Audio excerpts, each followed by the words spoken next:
Bom, gente, boa tarde. Estou aqui, né, para responder para vocês o questionamento que eu fiz na minha página, falando sobre, perguntando aí se as pessoas sabiam a relação daqueles assuntos, né? A escola de Frankfurt, a Gramsci, né? Zona de retaguarda, ONU e por aí vai, né? Até chegar aí nos dias atuais, assim. E aí as pessoas pediram para mim responder, como a maioria não soube e sabe quais são os assuntos, cada tópico separadamente, mas não sabe a relação que um tem com o outro, né? Então, como eu mesmo falei, vocês cobraram lá esperando um vídeo que eu explicasse melhor para vocês aquilo que é o meu entendimento, né? Daquilo que eu estudando, pesquisei, que entendi as relações entre eles. Então eu vou explicar um pouquinho para vocês aqui, né? Começando lá pelo primeiro, que é a escola de Frankfurt, né? Que vem lá. Então, para quem não sabe, eu vou explicar um pouco aqui basicamente do que se trata, né? Mas vocês devem, né, procurar mais informação aí na internet, né, pesquisar, buscar o conhecimento para saber se aquilo que eu estou dizendo aqui condiz com a realidade mesmo ou não. Será que eu estou certo ou não no meu entendimento, né? Vocês têm todo o direito e o dever de questionar, né, e buscar o conhecimento. Não acredito no que eu estou falando. Vá buscar o conhecimento e ver se realmente condiz com a realidade. Mas vamos lá, né? A Escola de Frankfurt nasceu em 1924, né, através de filósofos alemão, né, e com domínio de Kant, Hegel e depois Karl Marx e Engels, né, que são aí, né, os principais pensadores aí que levaram a teoria do marxismo e do comunismo. E depois, posteriormente, de Nietzsche, né. E aí vem lá, né, eles se reuniam em torno de um ciclo de filósofos cientistas sociais de mentalidade marxista, né? Então todas essas pessoas que faziam parte da escola de Frankfurt, eles tinham esse pensamento marxista, né? E o que eles buscavam nesse estudo aí, né? E eles se reuniram no final da década de 20. E esses intelectuais cultivavam, né, o conhecimento da teoria crítica da sociedade. Depois pesquisem um pouco aí sobre a teoria crítica da sociedade aí, que se eu vou ficar explicando todas as teorias vai ficar muito longo o vídeo desse não objetivo, né? Espero tentar fazer o menor possível. Eu acho que vai ser difícil, mas porque é muito assunto. Mas vamos lá.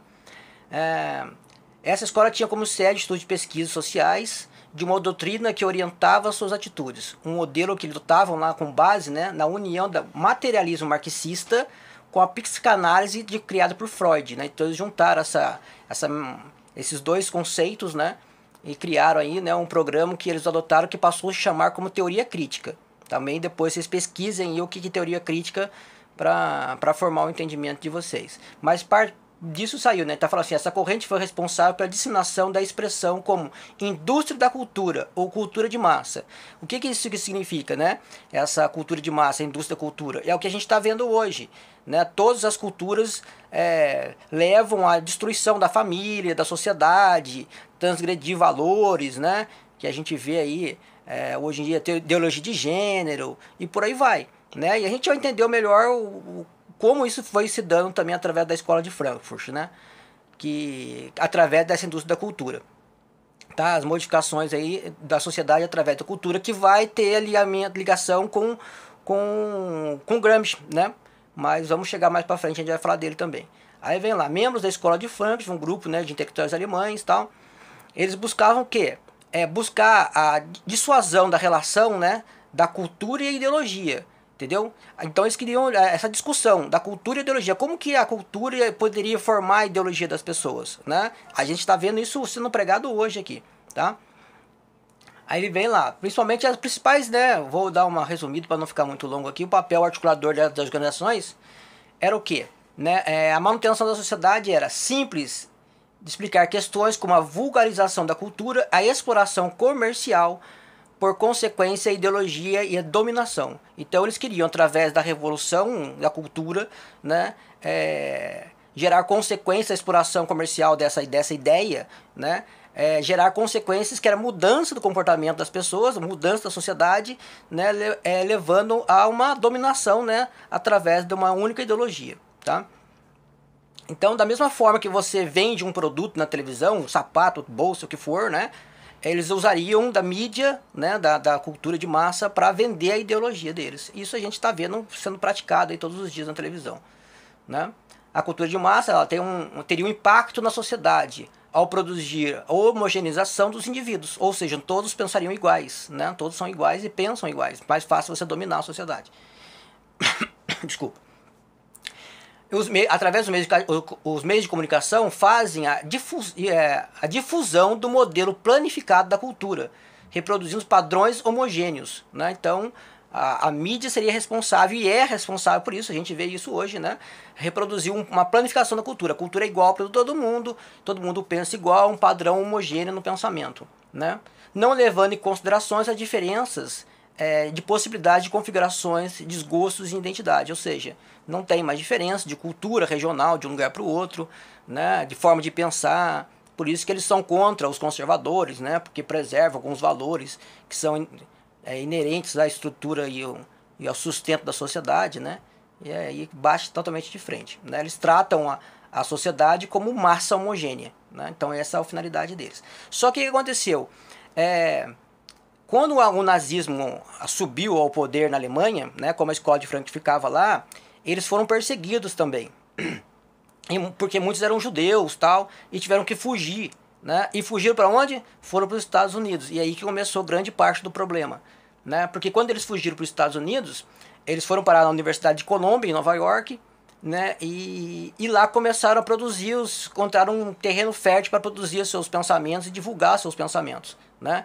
E uma das primeiras obras produzidas pelo grupo foi lá, a Dominação do Estudo sobre Autoridade e Família, né? E aí tá vendo que a gente voltou naquela questão de novo, né?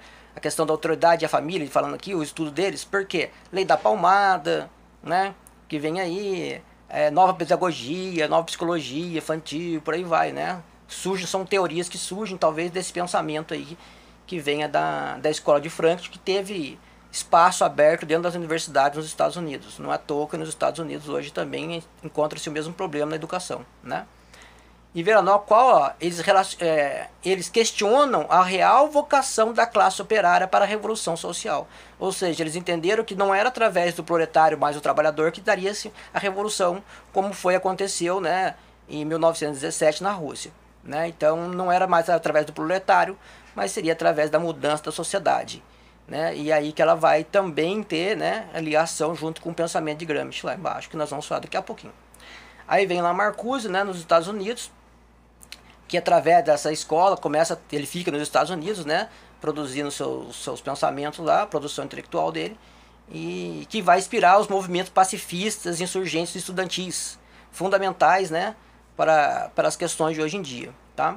Então aqui a gente falou um pouco aí sobre a escola de Frankfurt. Então esse pensamento, né, da escola de Frankfurt aí, que veio trazer essa cultura de massa, mudança da forma como implantar o comunismo no país. Não vai ser através do proletário mais, mas vai ser através da destruição da sociedade, da família, né, para poder introduzir o pensamento comunista no país. Aí depois a gente vai lá em Gramsci, né, que também vem com o mesmo pensamento, o conceito de homogêneo, né, homogeneização da sociedade, só que ele pensa através também da revolução cultural, né, também da mesma forma que a escola de Frankfurt, né, através das universidades, dos movimentos estudantis, dos grupos, né, a modificação vem através daí, né.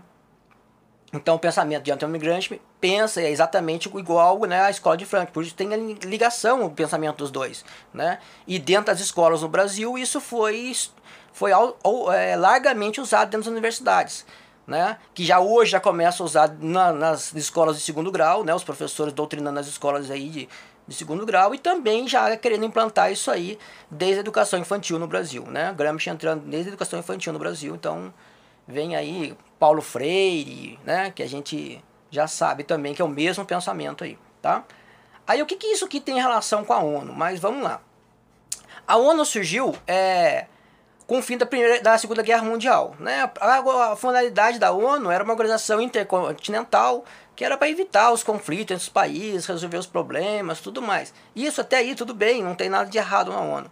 Só que a ONU será usada na frente para outros objetivos, né? Que nós vamos falar um pouco mais para frente aí. Então, um dos objetivos da ONU, né, que vem lá falando, por exemplo, aqui, os objetivos incluem manter a segurança e a paz mundial, ok? Promovendo os direitos humanos, ok? Não o direito dos humanos, né?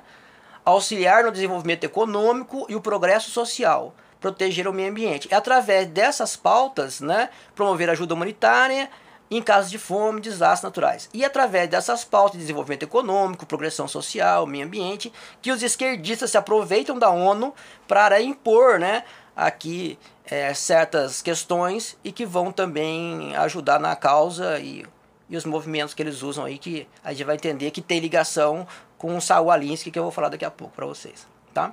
Mas aí o que vem, né? O advento da Guerra Fria. Por que eu coloquei lá o objetivo Guerra Fria? Desculpa.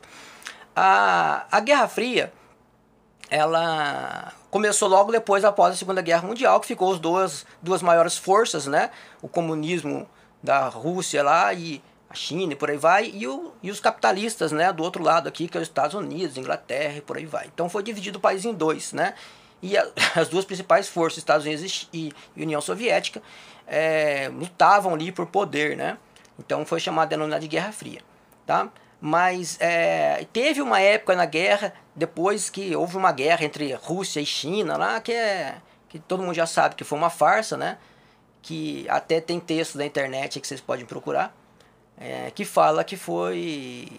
Os Estados Unidos não ajudou a China, né, o governo da China, durante a Revolução Chinesa lá, de Mao, porque foram influenciados, né, por contra-informação da própria KGB, né, que influenciaram os Estados Unidos, né, até tem um termo lá que eles falam que a KGB fez o governo ocidental de trouxa, né, por não ajudar a China lá durante a Revolução Chinesa, tá? Mas aí vem também importante, né, que talvez ressaltar aqui, que George S. Patton, né, que é um general americano, né, da Segunda Guerra Mundial, ele no final da guerra contra a Alemanha, ele pretendia o quê? Né? Continuar a guerra, continuar atacando, só que agora os comunistas. Ele falou, agora é a hora de derrotar eles, né? Porque eles estão cansados, estão fracos, né? Sem muito sofrimento, seria a hora da gente continuar atacando eles agora, mudar o inimigo, né? Porque seria a chance de libertar realmente a Europa. Ele falou, na verdade, se a gente não fizer isso, a gente não vai libertar a Europa. A gente só tirou o nazismo do poder, mas não vamos libertar a Europa. E ele teve razão, e muitos hoje traçam eles aí como um louco, né? Um general xarope da cabeça, que ele deu um tapa na cara de um soldado que estava na enfermaria e por aí vai, né? Mas ele demonstrou que ele tinha razão, que o comunismo era muito pior que o nazismo, e a gente sabe disso, né? Mas o que acontece? A Guerra Fria, ela criou uma barreira no comunismo na Europa, mas não impediu, por exemplo, o comunismo de expandir em outras áreas, né? Ele criou uma barreira ali, né, num bloco ali dentro da Europa, só que acontece que tem assim, África, países da Oceania, né, tal, Ásia, e na América do Sul, né, o comunismo foi se alastrando, e o comunismo na União Soviética foi financiando essas insurgências de comunismo em vários países, né? Então o fim da Segunda Guerra Mundial, né, e não o combate ao comunismo não freou o comunismo, freou o comunismo só na Europa, mas não no resto do mundo, né, que eles foram patrocinando aí, tá? E aqui é importante, às vezes, vocês assistirem um vídeo, né, do Yuri Benzemov, que acho que é assim o nome dele, que produz, talvez esteja produzindo, com certeza, dizendo aqui o nome dele de maneira errada, né? Mas ele era um ex-agente da KGB, né, que hoje tem vídeos dele na internet falando como que a KGB e a União Soviética fazia para destruir, entrar dentro de um país, né, e destruir ele de dentro para fora, né? Então ele fala aqui, né, uma parte aqui do que o pensamento que ele traz lá de como eles agiam, tá? Ele era um ex-agente da KGB. Revelou ao Ocidente as estratégias usadas para incitar a subversão nos países nos quais a União Soviética, né, almejava implantar o governo satélites, né? Assim, não, vários governos satélites, como Cuba, por exemplo, e vai, né?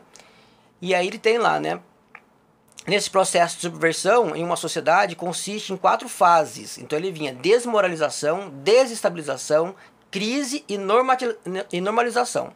Então a primeira coisa que eles iam fazer o quê? Era desmoralizar, primeiro, a religião, os valores e a cultura daquela região, daquele país. Esse era o primeiro passo deles, né? Depois, desorganizar e desestabilizar a estrutura política do país, a economia e sociocultural. Esse é um dos dos meios pelo qual a KGB e a União Soviética entravam dentro do país para desestruturar e implantar o comunismo lá. A incitar a desordem generalizada, a criar crise dentro do país, né? Para que eles pudessem vir, então, com a solução, né? Que seria o último passo, que é a normalização, né? Então eles veriam como a solução para essa crise no país aí é o comunismo. Nós vamos colocar ordem, né? Vinha como a solução, né? O paraíso que eles pregam aí, tá? Só que ele fala o quê? Que as pessoas usadas para incitar isso aí, como é hoje praticado no Brasil através desses movimentos sociais, MST, MTST,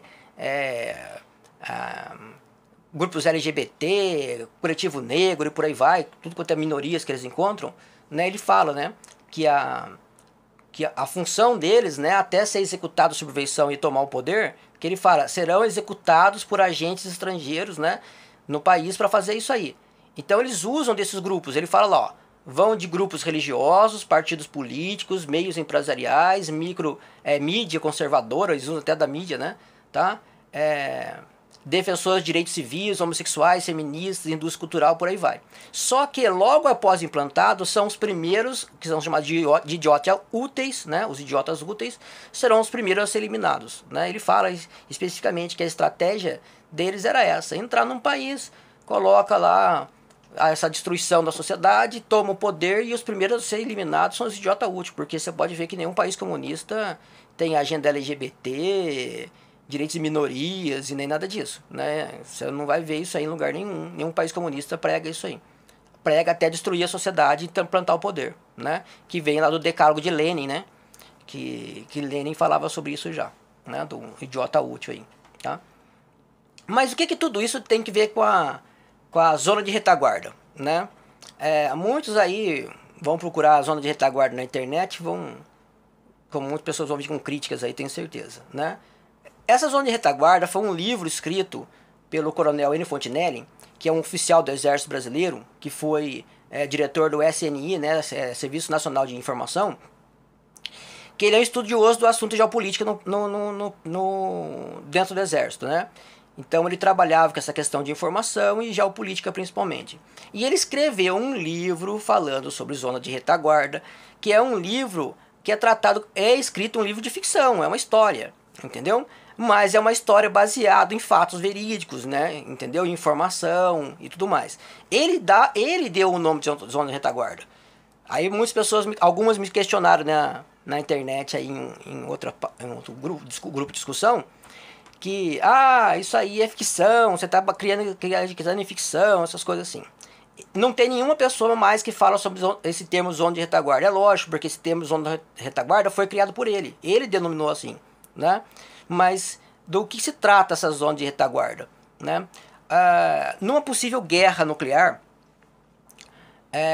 os estudos mostram que, eu vou trazer depois imagem aqui junto para vocês perceberem, as validações a isso, que a guerra aconteceria no hemisfério norte, né? A guerra nuclear ia acontecer no hemisfério norte do planeta, certo?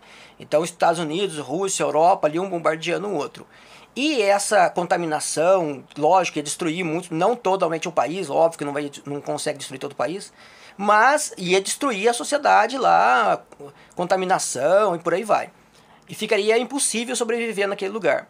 Só que o que acontece? O hemisfério sul não seria atingido, porque as correntes de vento, né, do planeta, os ventos que circulam no hemisfério norte fica só no hemisfério norte. E o que circula no hemisfério sul fica só no hemisfério sul. Então não haveria contaminação do ar do hemisfério norte contaminando o hemisfério sul, que não teria recebido nenhum bombardeio de arma nuclear, por aí vai, né? Ficaria só no hemisfério norte a guerra nuclear, tá? Então os países que estão, né, no hemisfério sul seriam sustento dos países que estão no hemisfério norte.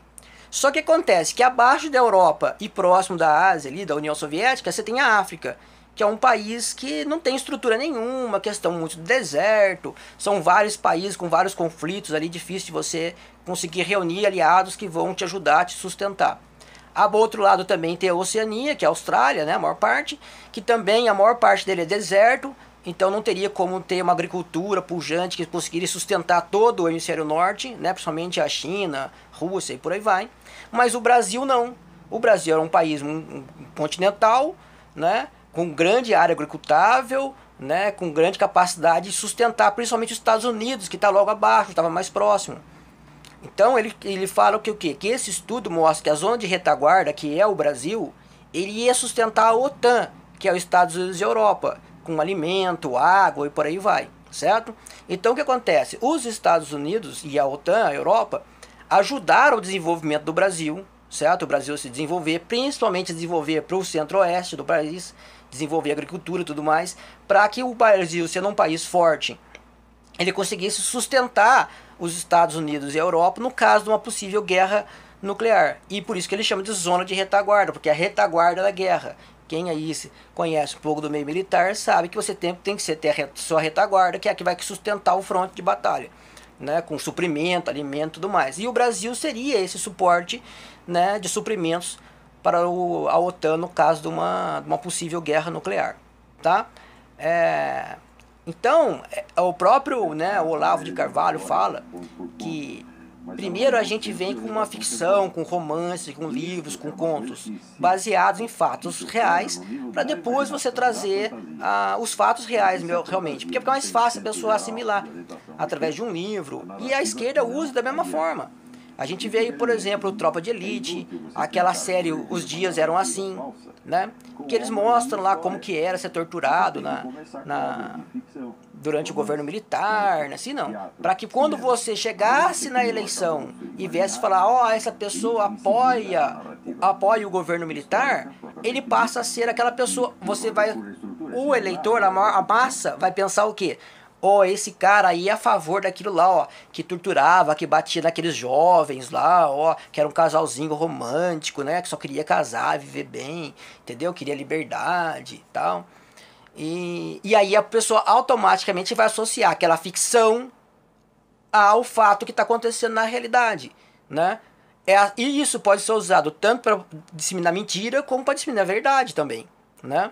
E o coronel Andy Fontinelli fez essa divulgação dessas informações, né, da zona de retaguarda através de um livro de ficção, né, para que as pessoas pudessem, através daquele livro de ficção, entender depois a realidade lá na frente. Tá?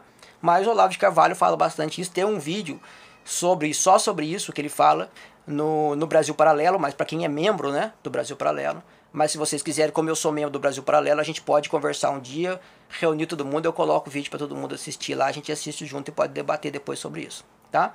Mas a zona de retaguarda basicamente é isso, é ele que vai sustentar o hemisfério norte, né, numa possível guerra nuclear, tá? Mas a gente vai entender qual a relação que isso tem com os dias de hoje, tá bom? Eu vou chegar lá na frente, tá? Bom, agora vamos entrar aqui no assunto Saul Alinsky, né? Saul Alinsky é um cara que ajudou a organizar nos Estados Unidos. Ele criou um método, uma teoria de como organizar ONGs, movimentos sociais, entendeu?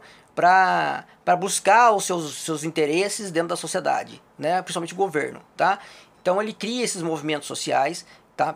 Ele até escreveu um livro, né? Uma das teses dele lá, que o livro estitula lá Regras para Radicais, Guia pragmático, para os radicais realistas, né? Então, táticas não violentas voltadas à arte de organizar comunidades no intuito de promover mudanças sociais, né? Certo? Então, a maior parte dessas ONGs que nós temos hoje em dia, todas são baseadas em Saul Alinsky, né? Na tática dele lá de como agir na sociedade, tá? De fazer barulho. É aquela minoria gritante que a gente fala, tá? Que são um grupo pequeno, que não representa nada na sociedade, mas grita muito e aparece muito grande, né? E acaba surgindo seu efeito aí, tá? Todos esses grupos são baseados nesse pensamento, né? Nessa estratégia de Saul Alinsky, tá? Que um dos principais ativistas, né, e seguidores deles são Barack Obama, né, e Hillary Clinton nos Estados Unidos, tá? São aí os discípulos de Saul Alinsky, foram... A própria Hillary Clinton escreveu teses aí do estudo dela sobre Saul Alinsky, né? E um cara que nesse livro dele, ele faz uma saudação a Lúcifer, né? Igual Karl Marx faz no livro de Karl Marx, né? Que Karl Marx reverencia Lúcifer aí.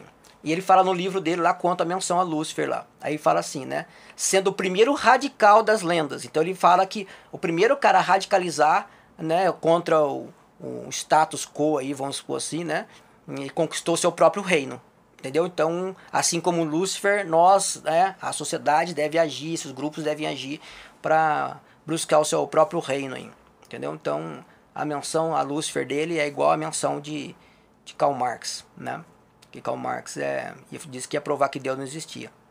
Mas se ele acreditava em Lúcifer, obviamente Deus tem que existir, né? Não dá para existir um e não existir o outro. Mas não vou entrar nessa questão aqui. Bom, mas então nós entendemos até aqui que através de quais meios, né, o comunismo tentou se implantar na sociedade, tá? Através de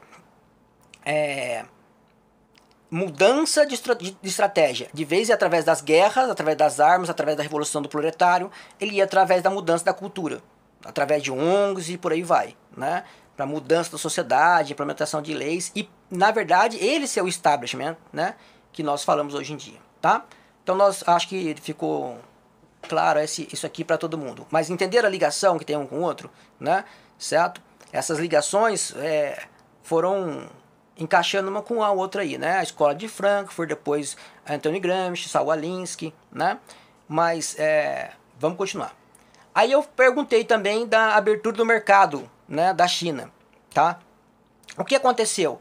Em 1980, já antes disso, né, os marxistas todos já tinham entendido que a economia, a parte econômica do pensamento de Marx era furada. Aquela economia não funciona em lugar nenhum no mundo. Todo lugar que tentou quebrou. Entendeu? Então eles já sabiam disso, porque já tinham sido refutados, né, pela escola austríaca aí, né, de Karl Menger, Born, Mises, Hayek, Popper, né? Eles já tinham quebrado, né? Já temos demonstrado, refutado que Marx, a economia não ia funcionar desse jeito. E os marxistas sabiam disso também, entendeu? Já tinham estudado e perceberam, não vai funcionar isso aqui. E a China foi um dos primeiros países comunistas que entendeu isso e falou, temos que mudar o nosso regime político-econômico, né? E vamos fazer um regime aberto, livre mercado, né? Tal, aí que chama de capitalismo, né? Então, o que acontece? Eles fizeram essa abertura principalmente porque, né? Qual a função principal deles aí? Era que eles sabem que para o socialismo continuar na questão estrutural, política, comportamental da sociedade, esse controle, né?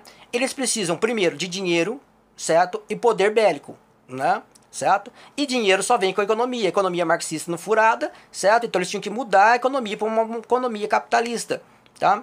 Para que eles pudessem ter dinheiro para sustentar o poder político deles e também o poder bélico militar deles, né? Então a China foi a primeira a perceber isso e já fez a mudança na década de 80, né? Por isso que hoje a China é um país comunista de economia capitalista selvagem. Por que eu classifico como selvagem?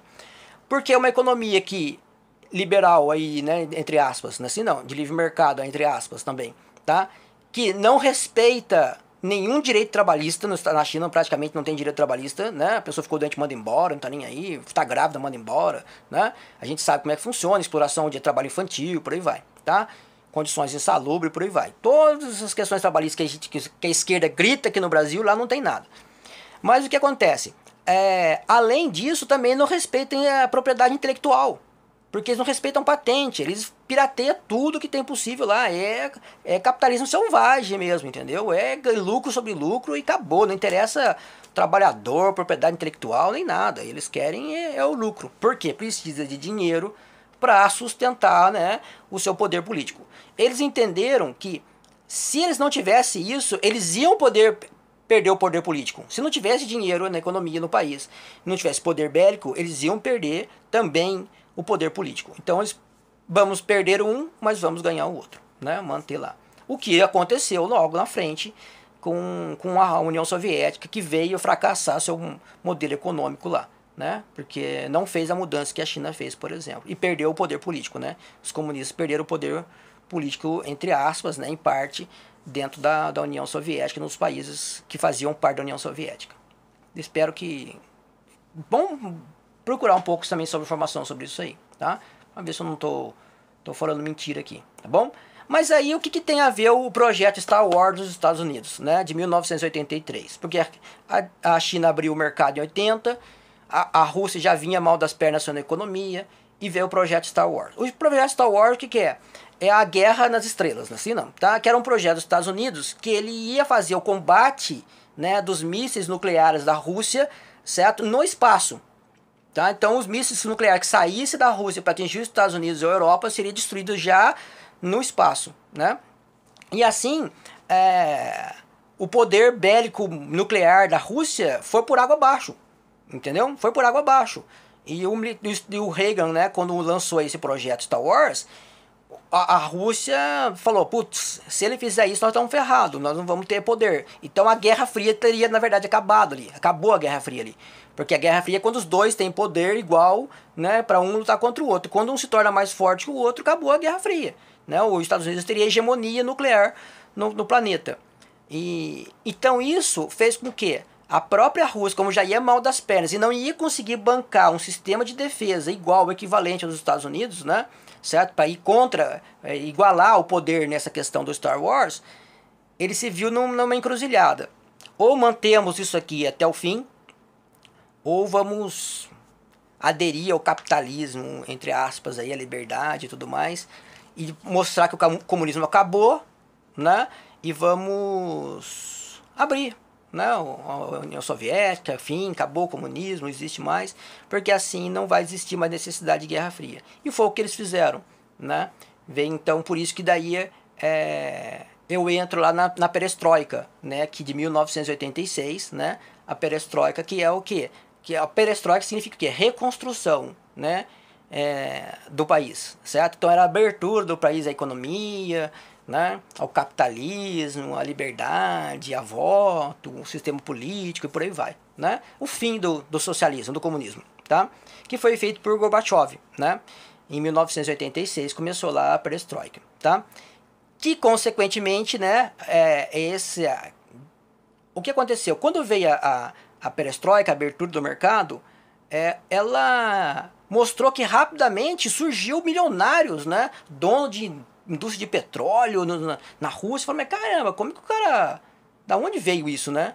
Da onde veio tanto milionário de uma hora para outra? Meio esquisito isso aí, tá? Que culminou também mais futuramente na queda do Muro de Berlim, por isso que eu entro na questão do Muro de Berlim mais para frente, tá? Mas a perestroika, ela vem com essa finalidade, né? De demonstrar que, ó, o comunismo acabou, a União Soviética acabou, agora nós somos aqui paz e amor, né? Vamos aqui junto o capitalismo, aí junto com todo mundo, tá? Mas aí, que na verdade, o comunismo não acabou, ele só mudou a estratégia, que já tinha sido mudado, já estava sendo implantado, né? As ideias da Escola de Frankfurt e também as ideias de Gramsci, né? Nos outros países, principalmente na América do Sul, tá? Que já vinha sendo implantado isso aí. Então, através do ativismo das ONGs de Saul Alinsky, o comunismo já tinha mudado a sua forma de agir. Assim como o próprio Olavo de Carvalho fala que o comunismo ele mudou de formas várias vezes, já de agir conforme a conveniência do momento, né? Então, que aí leva a gente lá à queda do Muro de Berlim, tá? A queda do Muro de Berlim aconteceu em 9 de novembro de 1989, exatamente fruto do quê? Da queda, né, da economia da União Soviética, que enfraqueceu e levou ao colapso, e aí o Muro de Berlim caiu, tinha que cair mesmo, não tinha como sustentar aquilo lá, né? Então o Muro de Berlim ele vem aí, nessa questão, né? Ele é consequência da economia marxista que deu errado na Rússia, mas que a China mudou antes que desse errado, para não perder o poder político, tá? Aí, mas o que tem a ver a ordem, né, na nova ordem mundial com isso aí, tá? Com essa queda do Muro de Berlim, né, e a abertura do mercado na Rússia, e demonstrou que na Rússia existia um capitalismo submerso, escondido, que eles já praticavam isso aí. Da onde surgiu tanto milionário de uma hora para outra, dono de posto de petróleo, mina e por aí vai, né? De uma hora para outra surgiu tanto milionário assim. Então isso despertou nos capitalistas, né, do mundo ocidental aí, que um governo totalitário, grande, forte, não era tão ruim assim para o capitalismo. Há como existir um capitalismo dentro de um governo grande, tá? Mas um capitalismo para poucos, né? Para os grandes, assim. E, então ele demonstra isso aí, que através da restrição do mercado, grande imposição de regras, né? Você consegue sustentar um capitalismo para os grandes, um mega capital, né? Que aí abriu os olhos lá dos grandes mega capitais aí, como Jorge Soros, Rockefeller, né? A Fundação Ford, por aí vai. Então eles identificaram que ter um governo forte dentro de um país, né, grande, e que também ele consegue colocar várias regras e regulamentos dentro do Estado, da sociedade, que restringe, né, a capacidade só dos grandes dar aqueles benefícios. Por exemplo, vamos falar de questão trabalhista, né? Férias, 13º, cesta básica, tudo quanto é. Só os grandes conseguem sustentar isso, os pequenos não conseguem. E o que acontece? As empresas pequenas caem e o mercado fica só para os grandes, para a pequena nata, né? Os amigos do rei, assim. Então aí é o capitalismo de Estado, né? Que é praticado aí, que a nova ordem mundial entendeu, enxergou isso e falou, opa, vamos por esse caminho aí, tá? Como ele passou a organizar isso aí, né? Essa nova ordem mundial aí, tá bom? Desculpa. Através da criação de grandes blocos econômicos. Começaram a entender que os grandes blocos econômicos como a ONU, a União Europeia, Mercosul, NAFTA, por aí vai, são grupos que criam essas regras, têm esse poder para criar uma regra que inviabiliza os pequenos e favorece os grandes, né? Então esses grandes grupos econômicos começaram a financiar, né, esses políticos, esses pensadores, esses meios de blocos econômicos, né, que seria interessante para eles, né? E eles financiaram essas ONGs. No Brasil, por exemplo, esses grandes grupos mega capital financiam ONGs no Brasil, né, com essa finalidade. LGBT, Movimento Negro, MTST, todos esses movimentos trabalham para quê? Para criar uma necessidade de um governo grande e forte no país. Entendeu? Para beneficiar quem? O mega capital. Então esses idiotas úteis que ficam gritando na rua aí contra o capitalismo, não é assim não. Através desses movimentos aí, na verdade estão trabalhando para o mega capital, né? Que vai instalar um governo grande, não é assim não, socialista, comunista na estrutura de país, na questão política, mas de liberdade econômica, entre aspas, né? Certo? Aquela mesma liberdade que tem na China, por exemplo, de um governo controlar a economia, né? A economia na China não é aberta, não.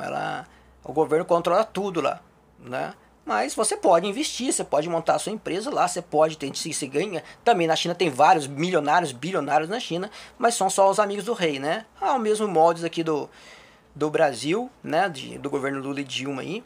E principalmente também que é o mesmo modelo utilizado pelo fascismo na Itália e pelo nazismo em Hitler. Hitler também é a mesma coisa.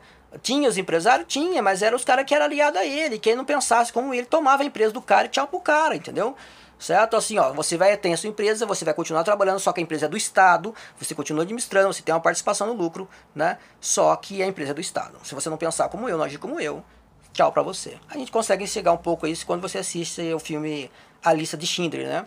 Assistam lá um filme que você vai entender um pouco sobre isso aí, tá? O fascismo na Itália era a mesma coisa, assim, tá? Que é a mesma estratégia usada hoje na China, a mesma estratégia usada por Lula e Dilma no Brasil, que é o capitalismo de Estado aí, onde só os amigos do rei vão ter esses benefícios aí, tá?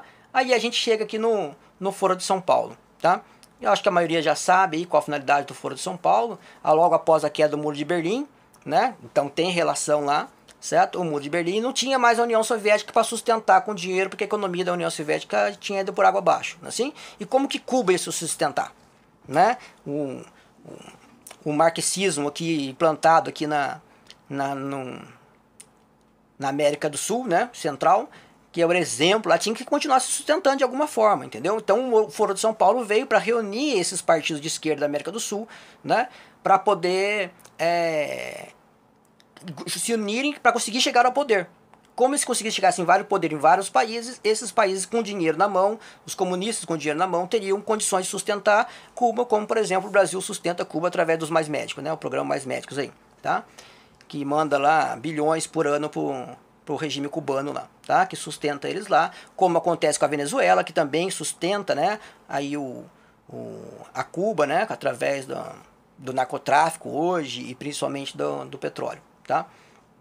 Então o Fórum de São Paulo é isso, é a união de vários grupos de esquerda, partidos de esquerda e grupos narcotraficantes terroristas, como as Farc, por aí vai, né? Eles fazem parte desses grupos aí que sustentam eles lá, tá? Que a finalidade deles, né? Colocar só uma parte importante aqui, ó, a posição política varia dentro de largos espectros, incluem partidos sociais democratas, esquerda, extrema esquerda, organizações comunitárias, que é um MST, por aí vai, né? Sindicatos e sociais, esquerda cristã, que a gente está vendo aí dentro da nossa igreja católica aqui, né? Alguns padres aí, a esquerda cristã que apoia o Foro de São Paulo, né? Grupos étnicos, né, raciais e ambientalistas, né, que a gente sabe que os movimentos, muitos dos ONGs ambientalistas, ao mesmo molde de Saul Alinsky, apoiam esses movimentos de esquerda e principalmente o Foro de São Paulo, tá? Organizações nacionais e partidos comunistas, esses fazem parte do Foro de São Paulo aí, tá? Então, basicamente, o Foro de São Paulo, a maioria, acho que as pessoas já sabem, mas ela tem ligação com o quê? Qual é a ligação que o Foro de São Paulo tem com a Escola de Frankfurt, com Saul Alinsky, com Gramsci, assim não, com a queda do Muro de Berlim, né, com a abertura da economia da China, né? Então tem relação. E principalmente qual é a função do Foro de São Paulo? É instalar a URSAL, que é a União das Repúblicas Socialistas da América Latina, né? A mesma coisa que era a União Soviética, a intenção deles é fazer na América do Sul, juntar todos os países e tornar um único país, a pátria grande, né? Um único país socialista, todos os países do Sul socialistas, né? E eles fazem através disso também, tentam fazer através de blocos econômicos, como por exemplo o Mercosul, a Unasul, por aí vai, tá? Depois nós temos lá, o que tem a ver a União Europeia? Por que eu coloquei lá a União Europeia? Também a União Europeia, quando ela nasceu, vamos dizer assim, a finalidade dela era criar um bloco econômico, as pessoas pudessem, através ali, né, os países trocar, comercializar com menor barreira entre um país e o outro, e expandir a economia da Europa. A ideia era boa. Só que, como eu falei para vocês, quando veio aí os globalistas, né, e principalmente os caras da nova ordem mundial, o mega capital, que entenderam que esse poder grande sobre um lugar só, esse estado grande controlando uma grande região é bom para eles, né? Eles começaram a se infiltrar nisso aí, tá? Mas o que acontece? Os grandes blocos econômicos, por exemplo, a União Europeia, tá? Fala assim, ó, vamos lá. Através de um sistema de instituições supranacionais, ou seja, superior acima aos outros países, né? Independentes de decisões intergovernamentais, ou seja, os países decidem entre eles, né? E negociam entre os Estados-membros. Qual a finalidade disso? Criar normas e regras iguais para todos os países, certo? Mas aí vem um grande problema. Vem ter lá, assim, por exemplo, tem a Comissão Europeia, o Conselho da União Europeia, o Conselho Europeu, o Tribunal de Justiça da União Europeia, o Banco Central Europeu, o Parlamento Europeu.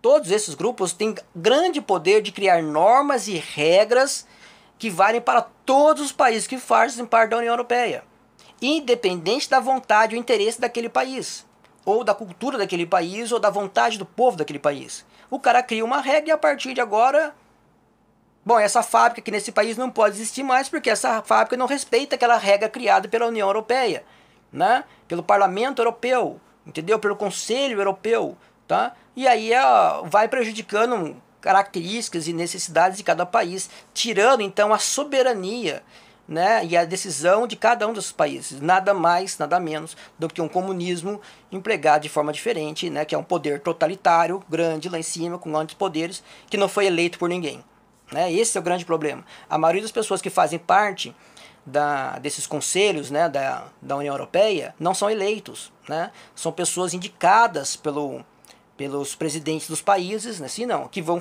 formar o Parlamento Europeu. Então a maioria das pessoas que estão lá nesses conselhos não são pessoas eleitas pelo povo, a pessoa nem sabe quem que é, mas o cara está lá, cria meia dúzia de pessoas criando regra que vale para todo mundo. Nós temos exemplos desse aqui no Brasil, que eu gostaria de falar mais sobre ele aí algum dia, que é, por exemplo, o CONTRAN. Como eu faço parte do trânsito, eu vou falar um pouco do CONTRAN, o Conselho Nacional de Trânsito, que cria esse monte de norma aí, tem que mudar a placa, uma placa do Mercosul, aí ó, chegando para você aí, tá?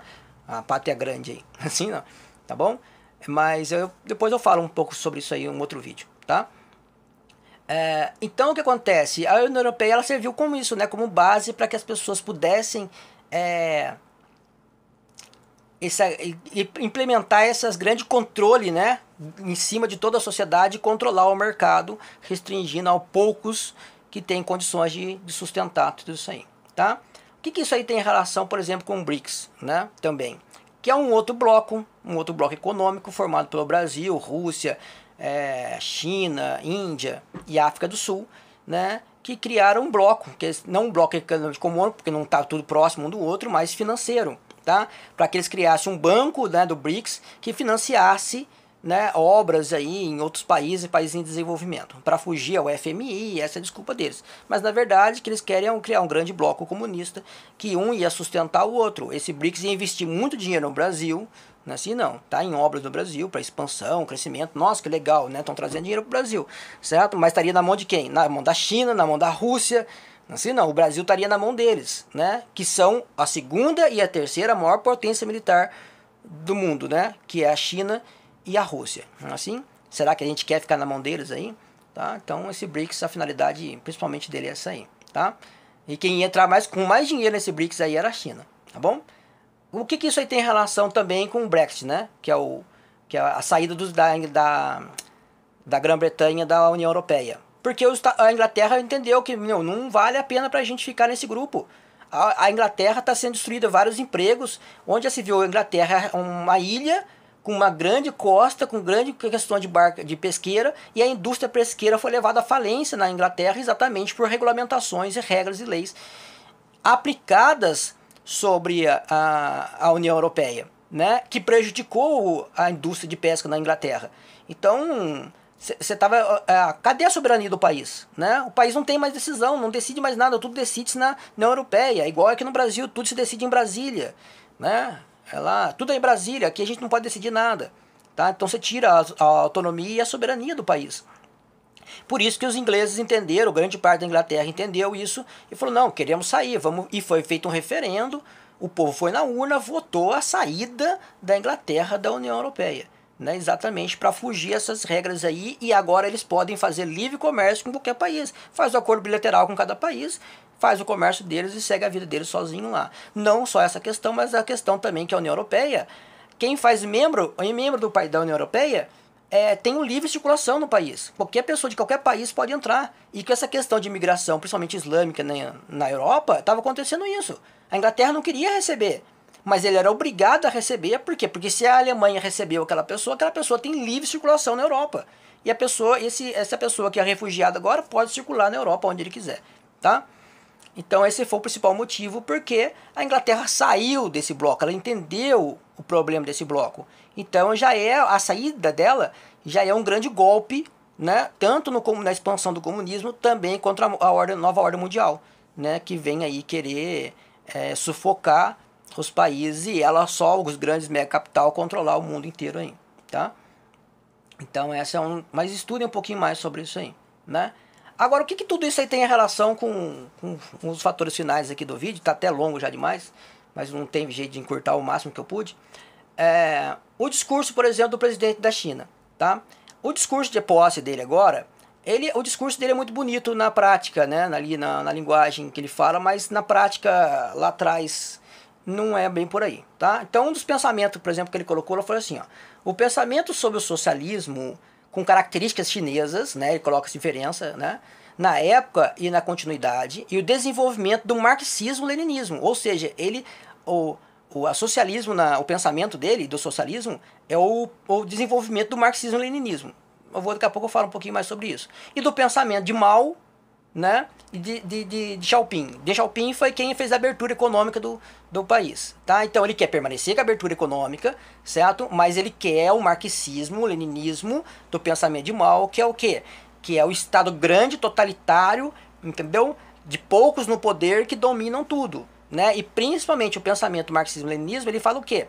Nós somos comunistas, nós temos o pensamento comunista, mas dentro do Partido Comunista, se tiver divergência a mim, essa pessoa tem que ser, ou ela baixa a bola e não fala nada, ou ela vai ser eliminada, né? Esse é o pensamento do marxismo aí, leninismo, tá? Que vale a vontade deles ali que estão no poder, entendeu? E os que são dissidentes aí, né, serão, ou ficam quietos ou serão eliminados, né? E a gente sabe na história aí do marxismo-leninismo como isso aconteceu principalmente na União Soviética, tá? E também, né, na questão da Internacional Comunista, que é espalhar o comunismo em todos os países. Então, no discurso do presidente chinês, ele fala que é contra, não, que a China vai tomar conta só do socialismo da China, que não vai interferir nos outros países, por aí vai. Só que se ele automaticamente está falando que ele quer voltar às raízes do marxismo-leninismo, mantendo o livre mercado, né, entre aspas, né, uma economia capitalista no país de Deng Xiaoping, então ele está sendo contraditório nas duas questões, né? E é uma da questão que ele fala, por exemplo, no discurso dele, que eu vou ler para vocês, é que o poder popular e democracia socialista. O que ele fala sobre isso? O nosso país, está declaradamente, abertamente lá, dito por ele. O nosso país é um estado socialista de ditadura democrática popular. O que é isso? Alguém consegue entender o que é uma ditadura democrática e popular? Será que o povo escolheu ter uma ditadura? Votou isso, né? Porque para ser democracia popular, teria que ser o povo ir na urna e votar e escolher um estado socialista ditatorial, né? Com a liderança, então vamos votar lá, o estado socialista de ditadura democrática popular, com a liderança da classe operária e com a base nas alianças dos operários e agricultores. Eu pergunto, será que algum operário e agricultor na China escolheu isso aí, né? Todos os poderes do Estado pertencem ao povo. Tá bom. E a democracia socialista, que não é uma incoerência, né? Essas duas palavras não combinam, do nosso país é uma democracia mais ampla e autêntica e efetiva. Como que uma democracia ditatorial socialista pode ser ampla, autêntica e efetiva, né? Que salvaguarda os interesses fundamentais da população. O desenvolvimento da política democrática da democracia socialista consiste em refletir a vontade do povo, garantir os seus direitos e interesses, ativar sua vitalidade criativa e assegurar o seu sistema, né, como dono do país. Basicamente é isso aí, tá? Então eu pergunto se o povo na China foi votar. O povo na China não vota, só quem vota é o Partido Comunista, né? Se vocês assistiram um vídeo na internet aí, ver como é que vota, aquele grande parlamento grande, cheio de comunistas lá, porque só tem um partido, o Partido Comunista, e aí eles que votam, a favor, contra. O povo não fala nada, o povo não abre a boca para nada. Então como que é uma democracia popular, né? E aí ele fala política externa, vamos ver o que ele fala da política externa. A China sustenta, né, firmemente uma política de diplomacia pacífica, de independência e autonomia, respeitando o direito dos outros povos de escolher independente seu caminho. Então ele fala, no discurso ele fala isso, mas na prática, né, com o desenvolvimento da salvaguarda, da justiça internacional, tal, e vai embora lá o discurso dele. Bom, se ele é a favor do marxismo-leninismo, né, que quer a Internacional Comunista, que é destruir a burguesia do mundo, né, certo? E implantar o proletariado lá, não está indo muito coerente com o que ele está falando aqui, né, que reconhece o direito independente de cada povo seguir seu caminho, tá? Como que a Internacional Comunista vai respeitar um negócio desse aqui, tá bom? Aí ele continua, tá? A China buscará o seu desenvolvimento sem sacrificar o interesse de outros países. Por outro lado, não desistirá de jeito nenhum dos nossos direitos e interesses legítimos, e nenhuma pessoa deve esperar que a China engula frutos amargos que prejudiquem os seus propósitos e interesses. Isso aqui é importante vocês gravarem o que eu estou falando aqui, ó, para entender o que eu vou falar mais para frente daqui a pouco. Por outro lado, vou repetir, por outro lado, não desistirá de jeito nenhum dos nossos direitos e interesses legítimos, e nenhuma pessoa deve esperar que a China engula frutos amargos que prejudiquem seus próprios interesses, tá? Então, esse é o pensamento que o presidente da China anunciou agora, tá? E esse presidente da China mudaram, né, entre aspas, o estatuto, a constituição da China para permitir que ele continue no poder, porque na China podia ficar no máximo 2 anos, 2 mandatos de 5 anos, 10 anos no máximo no poder, teria que trocar. E eles já estavam há 10 anos, eles foram lá, mudaram a lei, e agora ele pode continuar um tempo indeterminado que ele quiser lá, né? Virou um ditador realmente, né, assim, tá? Coisa que a constituição chinesa não permitia, eles mudaram, por quê? Depois vou ver se consigo colocar um vídeo para vocês aqui sobre isso. Que a própria Globo mostrou isso aí, né? Que ele tirou os dissidentes, entendeu? Dentro do partido, tinha uma grande corrupção dentro do Partido Comunista na China, tá? E aí houve a perseguição dos corruptos, por aí vai. Só que dizem que o único que eles foram atrás dos corruptos eram, na verdade, os dissidentes, né? As pessoas contrárias dentro do partido, Assim, as pessoas que eram contrárias a ele dentro do partido, que realmente foram as pessoas acusadas por crime de corrupção dentro do partido da China lá. Tá? Exatamente para quê? Para que tivesse só o grupo dele dentro do poder, igual o Lenin, né, pregava lá no marxismo-leninismo, certo? Que é eliminar os dissidentes, as pessoas que não concordam, para que ele pudesse ter a hegemonia no poder comunista da China. Tá? E aí que vem lá, né? E o que ele propõe também, né, é aumentar a capacidade bélica militar da China, tá? Para que ele pudesse salvaguardar esses interesses da China aí, tá bom? Então ele fala assim, logo o discurso dele não condiz com isso. Quando ele fala que vai respeitar a autonomia dos países, né, como que o Partido Comunista Chinês está financiando e apoiando o Ciro Gomes aqui? Como que o partido dele está aqui no Brasil influenciando as eleições desse país, a soberania desse país, os direitos e interesses da população, né? Então não condiz aí com o que ele está falando. Então é o que eu falo para vocês, uma coisa é o discurso, outra coisa é a prática, né? A gente tem que ficar atento na prática, não no discurso, tá bom? E por que apoiar Ciro Gomes? Né? Aí que vem a questão, por que apoiar Ciro Gomes? O PT, principalmente o Michel Temer, continuou com essa prática, que era o quê? Privatizar, sim, a parte de hidrelétrica do país, transmissão de energia, petróleo, minério, terras agricultáveis, assim não. A China poderia comprar aqui indústria de energia elétrica, de petróleo, poderia comprar aí terras para poder plantar, cultivar, minerar e tudo mais. A China poderia comprar tudo. O governo chinês ia comprar. Entendeu? Não é um empresário chinês, é o governo chinês. E até o empresário chinês, na verdade, no fundo, acaba sendo o governo chinês, né? Pelo estilo de capitalismo que eles têm lá, tá? Então, o que acontece? Se a gente pegar e entender isso aí, que a China estava querendo comprar o poder energético no Brasil, aqui, a produção de energia, e também terras agricultáveis e minério no Brasil, na verdade, o que ela está comprando? Vamos voltar lá à zona de retaguarda, né? Ela está comprando a zona de retaguarda. A China, ela está através do livre mercado querendo comprar a zona de retaguarda, que vai ser a sobrevivência da China e dos países comunistas, né, na questão alimentar, energética e por aí vai, numa possível guerra lá na frente, né, uma guerra nuclear aí no hemisfério norte lá, tá, entre Rússia, China, Estados Unidos, Inglaterra, por aí vai, tá? Ela comprou a zona de retaguarda. Certo? E aí os Estados Unidos estaria isolado, a Europa estaria isolada, sem uma retaguarda, né, alimentar e por aí vai. Energética, de água e tudo mais. A gente sabe que o Brasil é o país que contém a maior quantidade de água potável do mundo, né? Tá? O aquífero Guarani, que as pessoas querem privatizar, né? E por aí vai, tá? A bacia amazônica tem um grande aquífero não, embaixo do rio Amazonas, não o rio Amazonas, abaixo do rio Amazonas tem um grande aquífero lá que sustentaria o mundo aí por anos, né? Tá? Então a China quer comprar tudo isso aí. Na verdade, a China está comprando a zona de retaguarda. Entendeu? Então, o plano deles continua o mesmo, não mudou não. Tá bom? Só mudou o discurso, a maneira de fazer. Tá? E por que apoiar o Ciro Gomes? Porque Ciro Gomes vai manter tudo isso aí. O Ciro Gomes é a pessoa alinhada por eles, né? Do partido, que vai manter a mesma prática. Vai manter lá deixar a China comprar a zona de retaguarda. Tá?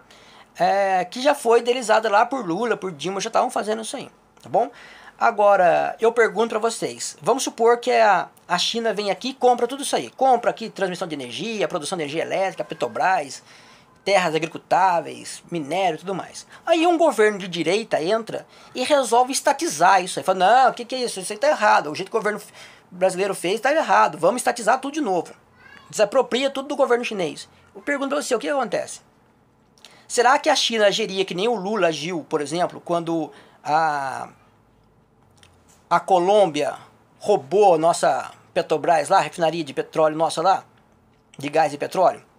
Será que a China ia agir da mesma forma que Lula? É deles, né? Deixa, né? A Petrobras já ganhou um monte de dinheiro lá, é deles o petróleo, eles têm direito. Será que é assim que a China ia agir? Ou a China ia defender os seus interesses de forma, como eu acabei de falar ali em cima, o discurso lá do presidente chinês, que ele defenderia os interesses da China, né? Por que ele quer aumentar o poder bélico da China? Para defender os interesses da China. Daí vou dizer lá, a China não vai engolir frutos amargos que prejudiquem seus próprios interesses. Entendeu? A partir da hora que ela investiu o dinheiro aqui, é interesse da China. E ela vai ter que vender com unhas e dentes isso aí. Você tá entendendo? Então, o que eu quero que vocês entendam essa relação em todas essas informações, tá? Por quê? O porquê Bolsonaro, por exemplo, que é um candidato que eu defendo, ele é contra esse sistema de privatização, certo? E principalmente privatizar para a China.